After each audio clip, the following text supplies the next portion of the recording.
हाथ में तलवार लेकर, क्योंकि उनके रग रग से वाकिफ होकर देश ಅಂತ ಎದೆಗಾರಿಕೆ ಇಲ್ಲದ ಇದೊಂದು ಮಾತು ಹೇಳ್ತೀನಿ.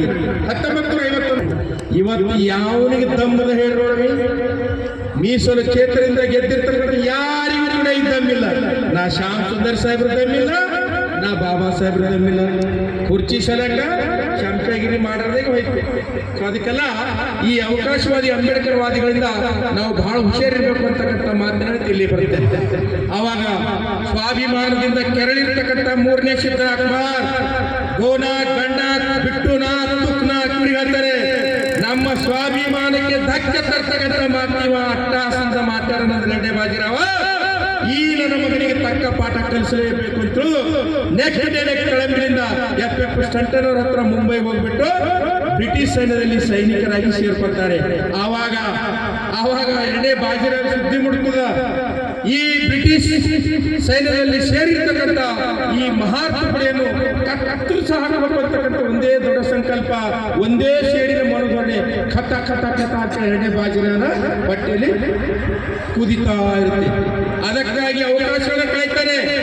FF ಸ್ಟಂಟನ್ ಸಿದ್ಧನಾಥ್ ಕುಮಾರ್ ನೇತೃತ್ವದಲ್ಲಿ 4-5 ತುಕಡಿಗಳಿರ್ತವೆ. ಅದಕ್ಕೇನಂತ ಹೇಳ್ತಾರೆ ಅಂದ್ರೆ ಮುಂಬೈ ನೇಟಿವ್ ಇನ್ಫೆಂಟ್ರಿ ಅಂತ, ಅಂದ್ರೆ ಮುಂಬೈ ಭಾಗದ ಮೂಲ ನಿವಾಸಿಗಳ ಒಂದು ತಂಡ ಅಂತಕ್ಕಂಥ.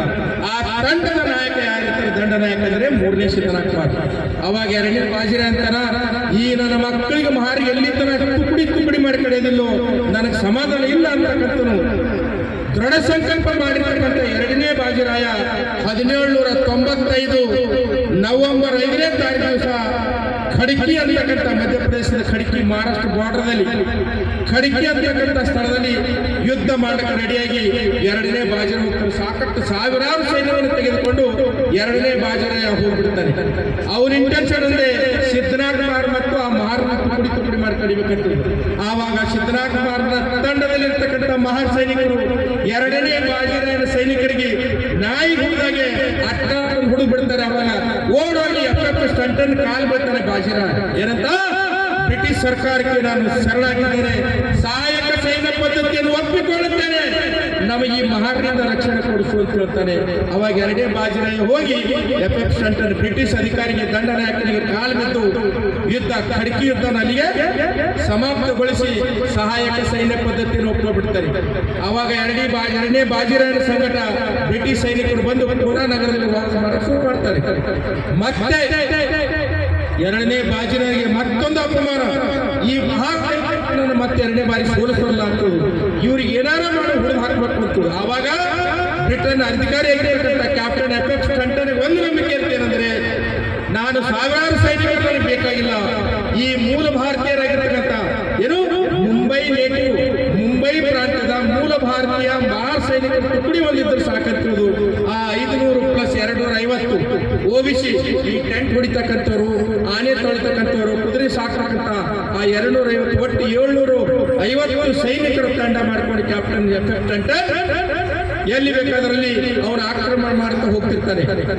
ಕ್ಯಾಪ್ಟನ್ ಸ್ಟಂಟನ್ ಶಿರೂರ್ ಮಾರ್ಗವಾಗಿ ಹೋಗಿರ್ತಕ್ಕಂಥ ಸುದ್ದಿ 2ನೇ ಬಾಜಿರಾಯ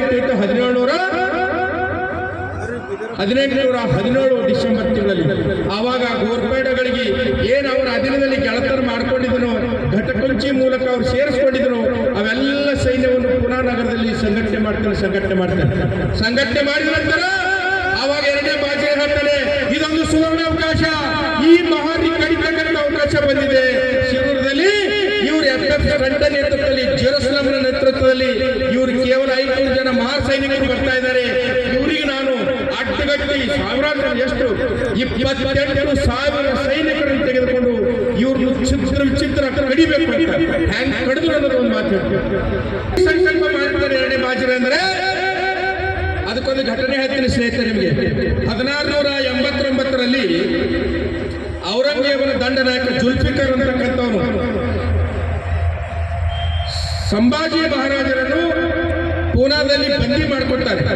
ಬಂದಿ ಮಾಡಿಕೊಂಡು ಭೀಮಾ ಕೋರೆಗಾಂವ್ನಿಂದ 3 ಕಿಲೋಮೀಟರ್ ಒಂದು ಒಡು ಬದ್ರೂಕ್ ಅಂತ ಬರ್ತದೆ. ಒಡು ಬದ್ರೂಕ್ ಅಂತ, ಆ ಒಡು ಬದ್ರೂಕ್ ಅಂತಕ್ಕಂಥ ದಂಡಿ ಮೇಲೆ ಮುಂಜಾನೆ ಮೂಗು ಕೊಯ್ತಾರೆ, ಮಧ್ಯಾಹ್ನ ಕಿವಿ ಕೊಯ್ತಾರೆ, ಬಟ್ಟೆ ಕತ್ತರಿಸ್ತಾರೆ, ಉಗುರು ಕತ್ತರಿಸ್ತಾರೆ.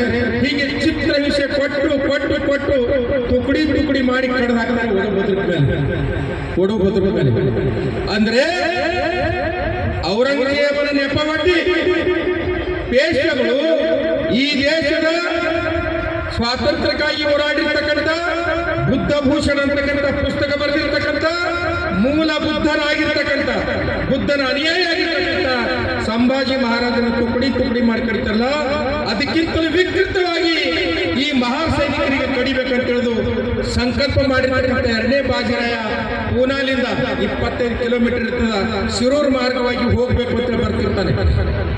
1817 ಡಿಸೆಂಬರ್ 31ನೇ ತಾರೀಕು ದಿವಸ ಭೀಮಾ ಕೋರೆಗಾಂವ್ ನದಿ ಈಚೆಗಡೆ ಅದೇನು ಈ ಕೋರೆಗಾಂವ್ ಊರು ಇದೆ ಅಲ್ಲೋ ಆ ಊರಲ್ಲಿ ಬೀಡು ಬಿಡ್ತಾರೆ. ಈ ಸುದ್ದಿ FF ಸ್ಟಂಟ್ ನಡೀತದೆ. 22,000 ಸೈನಿಕರೊಂದಿಗೆ ಎರಡನೇ ಬಾಜಿರಾಯ ಪೇಶ್ವೆ ಮಟ್ಟ ಹಾಕಲು ಆಗಮಿಸ್ತಾ ಇದ್ದಾನೆ ಅಂತಕ್ಕಂಥ ಮಾತನ್ನು FF ಸ್ಟಂಟ್ ಗೊತ್ತಾದಾಗ ನಾವು ರೂಟ್ ತಿರುಗೋಣ. ಒಬ್ಬ ಸೈನಿಕರಿಗೆ ಒಬ್ಬ ದೂತನಿಗೆ ಕೊಟ್ಟು ಕಳಿಸ್ತಾನೆ. ಏನೋ ಅಲ್ಲಿ ಮುಂಬೈಯಲ್ಲಿ ನಮ್ಮ ಸೈನ್ಯ ಇದೆ, ಬ್ರಿಟಿಷರ್ ಸೈನ್ಯ, ಆ ಸೈನ್ಯವನ್ನು ಬರಲು ಆಹ್ವಾನ ಕಳಿಸ್ತಾನೆ.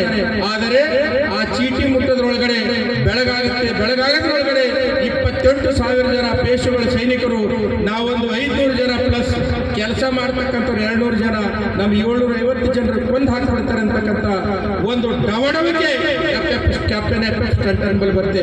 ಜೆರುಸಲಂ ಅಂತಾನೆ ಏನಂತ, ಮಿಸ್ಟರ್ ಕ್ಯಾಪ್ಟನ್ ಸಿದ್ದರಾಮಯ್ಯ ಏನಂತಾರೆ ಅವನ ಅಭಿಪ್ರಾಯ ಕೇಳಿ ಅಂತ. ಆವಾಗ ಸ್ವಾಭಿಮಾನದಿಂದ ಕೂರ್ತಕ್ಕಂಥ ಸಿದ್ದರಾಮಯ್ಯ ಅಂತಾನೆ, ಹುಟ್ಟದು ಒಂದು ಸಾರಿ ಕ್ಯಾಪ್ಟನ್, ಸಾಯೋದು ಒಂದು ಸಾರಿ. ಹೇಡಿಗಳಿಗೆ ಹೆದರಿ ಓಡಿ ಹೋಗತಕ್ಕಂಥ ಕುಲನಾಡಲ್ಲ. ಕಾರಣ ಈ ದೇಶದ ಮೂಲ ನಿವಾಸಿಗಳು ನಾವು. ಈ ದೇಶವನ್ನು ಆಳಿರ್ತಕ್ಕಂಥರು ಮಹಾರ್ ಮಣ್ಣತ್ರ ಧರಣಿ ಚಪ್ಪುತ್ತರ ಭೂಮಿ ಒಡೆಯರು ನಾವಿದ್ದೀವಿ. ವಲಯ ಮೀನ್ ಓನರ್ ಆಫ್ ದಿ ಲ್ಯಾಂಡ್, ಭೂಮಿ ಒಡೆಯರು ನಾವಿದ್ದೀವಿ. ನಾವು ಭೂಮಿ ಒಡೆಯರು ಆ ವಿದೇಶಿಗಳಿಗೆ ಹೆದರ್ಕೊಂಡು ನೋಡ್ಬೇಕ. ಸತ್ತರೆ ಸ್ವರ್ಗ ಗೆದ್ದರೆ ವಿಜಯ ಅಂತ ತಾಕೆ ಹೋರಾಡುತ್ತಾ ಸಾಯೋಣ ಅಂತಕ್ಕಂಥ ದೃಢ ಸಂಕಲ್ಪವನ್ನು ಸಿದ್ದರಾಮಯ್ಯ ಮತ್ತು ಬಿಟ್ನಾಥ್ ಅವರೆಲ್ಲರೂ ತಂಡದವರು ವ್ಯಕ್ತಪಡಿಸಿದಾಗ ಕ್ಯಾಪ್ಟನ್ ಸ್ಟಂಟನ್ನು ಕೂಡ ಮಂಡ ಧೈರ್ಯ ಮಾಡ್ತಾನೆ. ಏನೇ ಕಾಗಡಕ ನನ್ನನ್ನು ಹುಡಿಬೇಕಾದ್ರೆ ಈ 500 ಜನ ಮಾರನ್ನು ಮೀರಿಸಿ ಹೊಡಿಬೇಕು, ತಾನೆ ಇವ್ರು ನನ್ನನ್ನು ರಕ್ಷಣೆ ಮಾಡ್ತಾರೆ ಅಂತಕ್ಕಂಥ ನಂಬಿಕೆಯಿಂದ ಶಿರೂರು ಮಾರ್ಗವಾಗಿ ತುಳಾಪುರ ಮಾರ್ಗವಾಗಿ ಒಡು ಬದ್ರುಕಿಗೆ ಬಂದ್ಬಿಡ್ತಾರೆ. ಯಾರು? Captain FF ಸ್ಟಂಟನ್. ಸ್ನೇಹಿತರೆ, ನೀವು ಅನ್ಬೋದು ಯಾವನೊಬ್ಬ ಬರ್ದಿದ್ರು ಫೇಸ್ಬುಕ್ ನಲ್ಲಿ 28,000 ಜನರಿಗೆ 500 ಜನ ಹ್ಯಾಂಗ್ ಹೊಡಿತಾರೆ ಅಂತ. ಬಹುಶಃ ಸೂರ್ಯವಂಶ ಅಣ್ಣವರಿಗೆ ಮತ್ತು ನಮ್ಮ ಗಾಯಕರವರಿಗೆ ಬಹಳ ಚಂದ ಗೊತ್ತಿದೆ. ನಮ್ಮ ಅವಾಗೆಲ್ಲ ಹಳ್ಳಿಯಲ್ಲಿ ಮನೆಗಳು ಬಂಡಿ ಹೋಗ್ತಿದ್ದಿಲ್ಲ, ಧಾಬಿ ಮನೆ ಇತ್ತು, ಬಂಡಿನ ಮನೆ ಬರೀ ಒಂದು 2-3 ಎದುರೊಬ್ಬ ಹೋಗ್ಬೋದು, ಆ ಕಡೆಯಿಂದ ಒಬ್ಬೊಬ್ಬರು ಅಷ್ಟೇ ಸಂಧಿ ಮನೆ ಅಂತ ಬಿಡ್ತಿದ್ರು. ಸಂಧಿಗಳಿತ್ತು, ಮೂಲಿ ಮನೆ ಸಂಧಿ, ದೊಡ್ಡ ಮನೆ ಸಂಧಿ, ಕಡಿಮನೆ ಸಂಧಿ ಇರ್ತದೆ. ಆ ರೀತಿ ಗ್ರಾಮ ವ್ಯವಸ್ಥೆ ಭೀಮಾ ಕೋರೆಗಾಂವದಲ್ಲಿ ಇತ್ತು.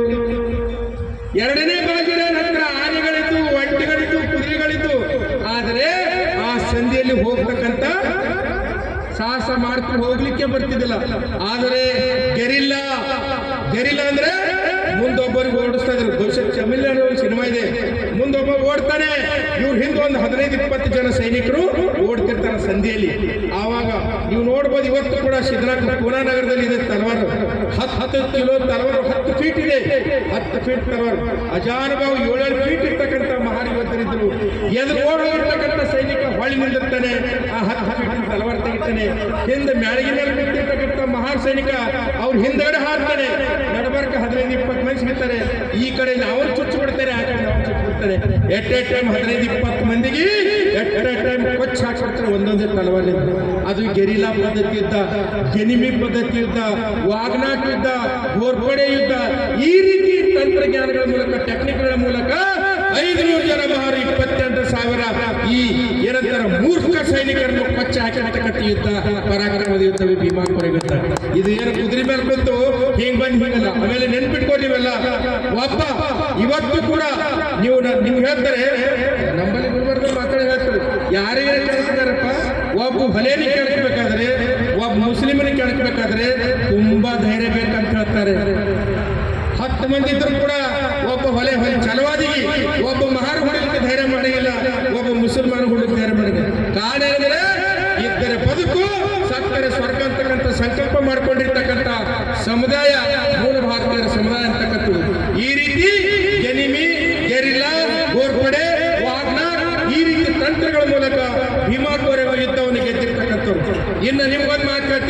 ಸೂರ್ಯವಂಶಿ ಅವರಿಗೆ ಇಲ್ಲಿ ಒಂದು ಮುಖ್ಯವಾಗಿರ್ತಕ್ಕಂಥ ವಿಷಯ ಗಮನಿಸಬೇಕು. ಭಾಷಣ ಮಾಡ್ತಕ್ಕಂಥ ಸಂದರ್ಭದಲ್ಲಿ ಎಲ್ಲರೂ ಹೇಳ್ತಾರೆ